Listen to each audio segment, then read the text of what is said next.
Salut tout le monde, c'est Rader et aujourd'hui nous voilà sur Audition CC, un logiciel que je vais vous présenter.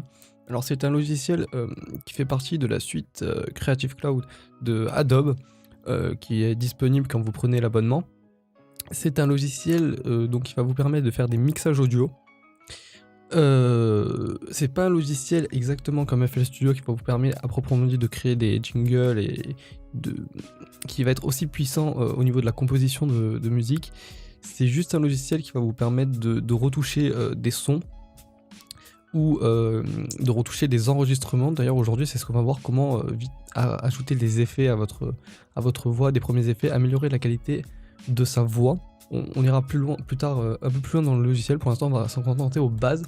Donc on va voir comment informer le logiciel. Alors ici on a un mixeur, donc je vais ouvrir un fichier sur le fichier qu'on va traiter. Ça sera l'enregistrement de ma vidéo de présentation. Donc ici on a tout simplement notre fichier audio. Alors les bandes là, vous ne les aurez pas, les bandes violettes. Vous les activez tout simplement ici. Elles sont plutôt importantes pour vous permettre de visualiser, notamment quand ça sature. Ici nous avons tous les panneaux de navigation, donc avec ici les panneaux de lecture, le temps, les zooms qu'on ne se sert pas souvent, on se sert de la molette, c'est beaucoup plus simple. Et ici Start View, on ne s'en sert pas non plus vraiment. Alors je vais juste agrandir ce panneau là, hop. Voilà. Ici, qu'est-ce qu'on retrouve? On retrouve ce qu'on appelle les racks. Les racks, ce sont tout simplement les effets qu'on peut ajouter à notre fichier audio. C'est principalement sur ceux qu'on va travailler et qu'on va voir. Nous avons plusieurs outils que je vais vous laisser découvrir, je ne vais pas rentrer en détail, ils sont très simples d'utilisation. Donc, voilà, là on a cet enregistrement.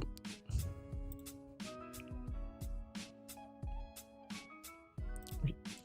Donc l'enregistrement est de base, voilà, j'ai enregistré, je n'ai jamais touché le fichier.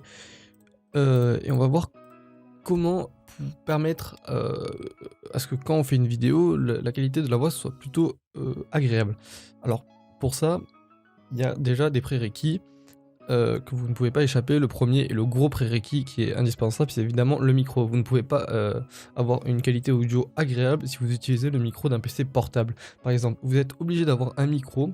Alors pour ma part, j'utilise un Blue Yeti. Alors il est un peu vieux mais il fonctionne correctement, même si j'ai quelques difficultés avec des fois, mais il fonctionne bien. Et alors il y a d'autres micros sur le marché avec un bon rapport qualité-prix, on en trouve des très très bons à partir de 60 €. L'anti-pop est indispensable, sinon ça va saturer au moindre son légèrement un peu plus grave, c'est pas très agréable. Et il vous faudrait le pied aussi pour attacher votre micro pour éviter qu'il repose sur un bureau. Alors ce que je n'ai pas, c'est dommage parce que ça permet d'éviter légèrement ce bruit de fond quand on a notre ordinateur posé sur le bureau. La ventilation crée un bruit qui fait un peu trembler la table et qui va légèrement s'entendre, très légèrement dans le micro quand il y a des blancs.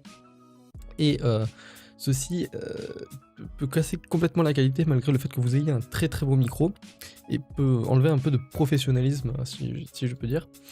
Donc ça je ne l'ai pas, d'ailleurs ça s'entend peut-être, c'est assez difficile de s'en débarrasser même sur le logiciel, même si ce logiciel Audition CC va nous permettre d'améliorer la qualité de la voix, se débarrasser des bruits de fond et d'autres effets comme ça, des effets de voix, on peut créer des effets radio, tout genre d'effets pour votre voix. Alors comme Audition CC est un logiciel qui fait partie de la suite d'Adobe, comme tous les logiciels, pas besoin de forcément faire des rendus pour les envoyer sur les autres logiciels. On peut directement les transférer, les fichiers, sans avoir besoin de faire de rendu. C'est l'avantage de la suite Adobe. Ça veut dire que là j'ai mon fichier audio, je le modifie, je le travaille. Directement, je peux directement l'envoyer sur Premiere Pro, et ensuite sur Premiere Pro je me rends compte que le fichier audio est pas forcément comme je veux, je reviens juste sur Audition, je le retravaille, pas besoin de le renvoyer, je réouvre Premiere Pro et le fichier aura été directement modifié. C'est le gros avantage. Alors là nous allons voir comment, alors hop, 2 secondes, hop voilà, là nous allons voir comment rajouter quelques effets sur cette voix qui est pas terrible, je l'admets. Voilà, alors en plus légèrement forte quand même. On peut réduire, alors normalement vous avez un petit panneau comme ça, où vous pouvez tout simplement réduire, vous double-clic pour tout sélectionner et vous pouvez réduire les décibels. Alors, là je ne vais pas le faire. Ensuite, bon, là vous avez votre barre de temps. Ici, pour la navigation, vous avez ceci qui est beaucoup plus pratique. que ici, hein, on est d'accord. La molette pour zoomer, dézoomer, tout simplement. Vous pouvez activer l'aimant ici, donc je vous conseille quand même de le laisser activer. N'oubliez pas d'activer le spectre de fréquence, qui peut être utile vraiment, comme je vous l'ai dit pour la visualisation. Et on va rajouter un premier effet, donc si vous ne les avez pas, normalement c'est dans fenêtre et vous cherchez Racked Effect. Alors je ne sais pas où du tout il est, ici, Effect Racked. Vous aurez la fenêtre et on va pouvoir rajouter jusqu'à 16 effets. Donc on va rajouter le premier. Alors je n'ai plus le nom en tête, c'est Adaptive, ok. Donc vous allez aller dans bruit de réduction. Alors oui, j'ai une version anglaise, je vais tout vous traduire, donc réduction de bruit adapté. Alors là, il vous dit que cet effet ne peut pas être appliqué en direct, qu'il va falloir ensuite appuyer sur le bouton Appli pour que l'effet soit appliqué. Parce que c'est un effet qui demande un peu trop de puissance pour que votre CPU arrive à l'appliquer en direct. Donc alors ici, on va mettre les paramètres suivants. On va réduire un peu le bruit. Le bruit de fond. Noises, on va le mettre à 20%. On met 2 décibels, on laisse 2 décibels, 2,5. Ici, c'est beaucoup trop élevé. En millisecondes, on va mettre 24, je dirais. Et la bande de préservation, on la monte à 150. Voilà. On coche High Quality. Alors, on voit souvent ici, cette bande, on la met sur 256. Moi, je la laisse sur 512. Je sais pas pourquoi. Moi sur 256, j'ai du mal. Sur 256, ça rend moins bien. Je ne sais pas pourquoi. Après, les paramètres, c'est des paramètres que j'ai... Je sais pas vraiment les expliquer pourquoi est-ce qu'ils sont comme ça, mais c'est vraiment avec mon micro, avec ma voix, c'est ces paramètres-là qui rendent bien. Alors généralement, c'est sensiblement, très sensiblement, des petites ajustations. Qu'il faudra que vous fassiez avec votre voix et avec votre micro. Il faudra que vous cherchiez un peu, mais on retrouve toujours les mêmes effets et quelques petites modifications. Okay. Donc on va fermer cet effet, ça va être le premier. On va en ajouter un deuxième. Donc cette fois-ci, ça va être... vous allez aller dans amplitude et compression et vous allez prendre speech volume layer. Donc hop. Vous avez cette petite fenêtre d'effet. Donc on va modifier les paramètres. Ici, on va le mettre à moins 19. Hop. Le décibel, donc le volume cible, ça va être moins 19. C'est histoire de vraiment atténuer tous les bruits pour éviter la saturation. Ici, on va le mettre à 50%. Ah, excusez-moi. J'ai un peu de mal. On va pas bouger. On va booster les faibles signaux et ça va suffire. Donc ensuite, on va rajouter un autre effet. Cette fois-ci, ça va être un égalisateur paramétrique, donc vous allez dans filtre égalisateur, vous avez égalisateur paramétrique. Alors là, on a notre égalisateur, donc le but, ça va être de faire remonter les basses, remonter les aigus et légèrement casser un peu les moyens. Donc pour l'égalisateur paramétrique, vous allez mettre ici 150. 150 en fréquence. Ici, on va monter à 6 décibels la fréquence 150. Ensuite, on touche pas, on va directement au troisième. Donc, on va partir sur une fréquence de 290 et on va réduire 290 à moins 3 décibels. Donc, on va réduire les moyens. Ensuite, on va prendre une fréquence beaucoup plus élevée, donc une fréquence à 8000 et une fréquence à 8000 qu'on va monter à 7 décibels.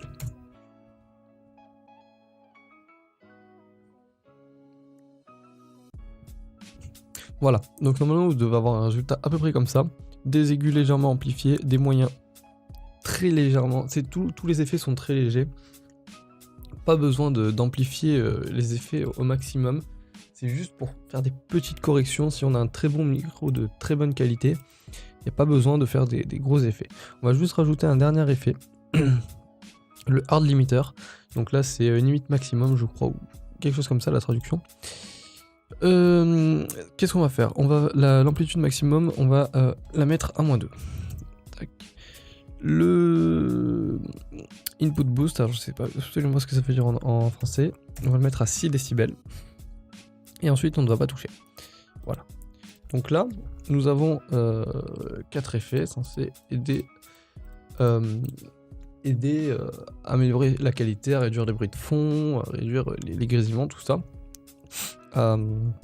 Jouer avec le contraste basse et aigu. Et pour l'appliquer, tout simplement on appuie sur appli, on a un petit chargement, voilà. Alors ces effets là, vous voyez, on peut garder des presets. Alors soit vous gardez le preset que je viens de faire, vous l'enregistrez ici, vous lui donnez un nom. Je sais pas, par exemple voix vidéo ou quelque chose comme ça. Et vous avez déjà des presets qui sont faits. Alors un preset que je conseille, c'est Podcast Voice, qui ressemble beaucoup au preset que j'ai fait. Légèrement dérivé, que vous pouvez reprendre, modifier, réenregistrer, qui s'adaptent très bien. Après vous avez d'autres presets qui vont vous faire plus ou moins des effets, donc on a Radio AM, je vais vous montrer après. Mais déjà on va voir le résultat que ça donne. Alors, qu'est-ce qui se passe? On a des décibels beaucoup trop forts avec l'effet, donc qu'est-ce qu'on va faire? On va juste réduire. Voilà. Le but c'est qu'ici vous voyez, vous avez la barre de level. Faut pas qu'elle aille dans le rouge. Si elle va dans le rouge, c'est qu'il y a saturation. Très bien. Donc maintenant, on voit qu'on a une voix. Voilà. On a un enregistrement beaucoup plus propre. On a un enregistrement beaucoup plus propre qu'on peut, si l'on veut, rendre un peu plus dynamique. Car c'est vrai que j'ai tendance à parler sur cet enregistrement un peu mou. Ce qu'on peut faire, on va zoomer un peu et on va jouer tout simplement. Vous voyez ces parties blanches. Alors là on voit que j'ai un micro de bonne qualité, car dans les parties ici au niveau du spectre, on voit que sur les parties où je ne parle pas, il n'y a vraiment aucun souci de bruit de fond. Sinon on aurait beaucoup plus de taches violettes. On voit qu'on a quand même aucun souci. Ici on a un bruit de fond. Ici on le voit qui apparaît, parce qu'ici je ne parle pas. Hop. On va tout simplement, pour rendre tout ce rendu un peu plus dynamique, ce qu'on va faire, c'est qu'on va supprimer les moments où je ne parle pas. Donc on va les sélectionner, on va les supprimer. Et vous voyez, ça va les rapprocher. Ça va vraiment enlever la totalité de la partie. Et qu'est-ce que ça va faire? Alors vous remarquerez ça des fois dans certaines vidéos où les voix off, personnes qui parlent en voix off, font ceci, c'est-à-dire qu'ils vont supprimer les moments où ils ne parlent pas. Ça va donner une voix très dynamique, très rapide. Ça va donner un effet plutôt sympa à votre vidéo. Après vous le faites ou non. C'est comme vous voulez, mais vous pouvez le faire. Ça va donner un effet très rapide, vous allez voir. Si je le fais, là je le fais un peu à l'arrache, mais vous voyez, vous supprimez toutes ces parties où vous ne parlez pas. Alors déjà, on voit qu'il a été fait au début, on va voir ce que ça donne. Alors là, il est beaucoup trop abusé, j'ai réduit beaucoup trop les blancs. Donc je vais juste revenir un peu en arrière. Et on va essayer de le faire un peu mieux. On va laisser un peu plus de blanc. Tac. Tac. Hop, ici, on va enlever quasiment. Voilà. Ici, il y a beaucoup trop blanc. Beaucoup trop. Hop. On voit ce que ça donne. Voilà. On voit que la voix est un peu plus dynamique. Il y a moins de temps mort. Ça peut être bien ou pas, parce que ça évite tout simplement de laisser ces petits blancs qui peuvent soit ralentir le rythme de la voix off, ou qui peuvent en plus, lors des petits blancs, laisser paraître le petit bruit de fond. Petit bruit de fond désagréable. Donc c'est un double avantage. Après, bon, si vous faites une vidéo gaming, évidemment, vous devez laisser votre voix intacte et pas supprimer tous les blancs. Mais pour une voix off, je sais pas, vous présentez un produit, vous présentez quelque chose, vous parlez juste en fond, je vous conseille quand même de le faire, c'est plus agréable à l'écoute. Voilà, alors, sur ce, on aura vu très peu de choses sur le logiciel, on aura vu quand même quelques effets, on aura vu vite fait la timeline, en quoi elle consiste, vite fait la façon dont on va organiser le logiciel. Je compte faire d'autres tutoriels sur ce logiciel, car je pense qu'il a quand même ses qualités, bien qu'il ne peut pas rivaliser face à FL Studio pour de la composition. Mais c'est quand même un logiciel de mixage audio qui a ses avantages. Et la prochaine fois, on verra comment créer un acapella, c'est-à-dire séparer la voix et, les instrumentales d'une musique. Voilà, on verra ça. Sur ce, moi, je vais vous laisser. Et je vous dis à très bientôt pour un prochain tutoriel.